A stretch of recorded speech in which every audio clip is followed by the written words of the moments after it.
సరైన ప్రోత్సాహం అందిస్తే మహిళలు ఏ రంగంలోనైనా రాణిస్తారన్నారు ఉపరాష్ట్రపతి వెంకయ్య నాయుడు. దేశానికి అక్షరాస్యత ఎంత ముఖ్యమో ఆర్థిక అక్షరాస్యత అంతే ముఖ్యమన్నారు. ఎంసీహెచ్ఆర్డీలో నిర్వహించిన జాదు గిన్నికా వేడుకల్లో ఆయన ముఖ్య అతిథిగా పాల్గొన్నారు.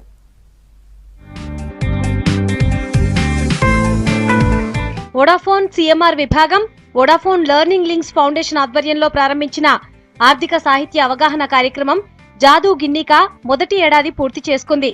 ఈ సందర్భంగా మర్రి చెన్నారెడ్డి మానవ వనరుల అభివృద్ధి సంస్థలో వేడుకలు నిర్వహించారు.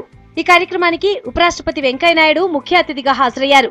కోర్సు విజయవంతంగా పూర్తి చేసుకున్న వాళ్లకు సర్టిఫికెట్లు, బహుమతుల్ని ప్రదానం చేశారు. సామాన్య ప్రజలకు ఆర్థిక క్రమశిక్షణపై మరింత అవగాహన కల్పించాల్సిన బాధ్యత అందరి మీద ఉందన్నారు వెంకయ్య.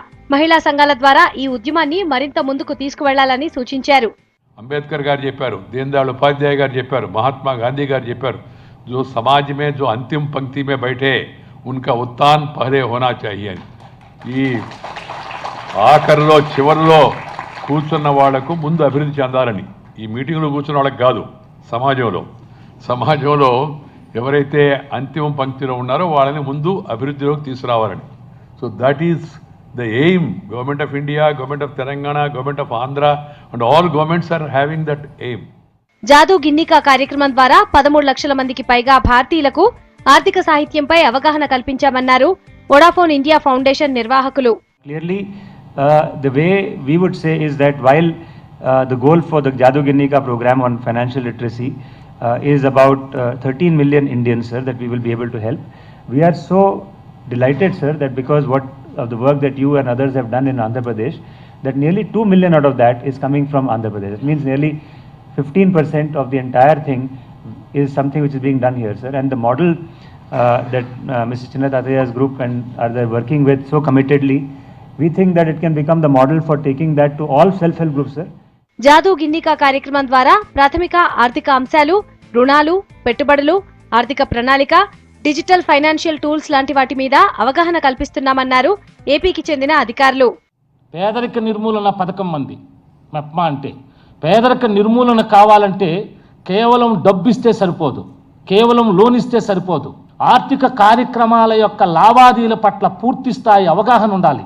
డబ్బు ఎంత సంపాదించేమనేది కాకుండా డబ్బు ఎలా పొదుపు చేయాలనేది పేదరిక నిర్మూలనలో అత్యంత ప్రధానమైన అంశం.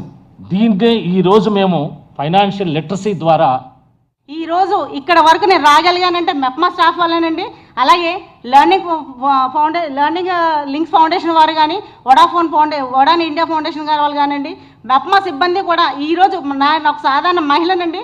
ఈరోజు ఇక్కడ వరకు వచ్చి నేను మాట్లాడగలిగానంటే వాళ్ళ వల్లే ప్రోత్సాహం అండి.